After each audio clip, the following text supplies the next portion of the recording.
Hello everyone! Dahil trending ang mga na-o-offload sa immigration ng Pilipinas, I made sure that I will prepare well for our flight.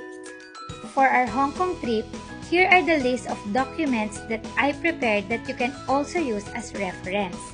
Top in the list is our flight ticket from Cebu Pacific, our old and new passport, our e-travel QR code which by the way you can generate 72 hours before your scheduled flight.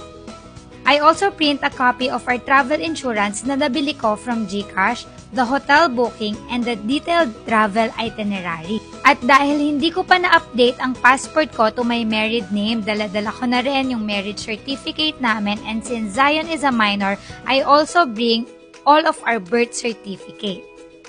At kahit COVID is a thing of the past na, dinala ko na rin yung COVID vaccination card namin. I also bring Zion's baby book just in case hanapan siya ng mga vaccination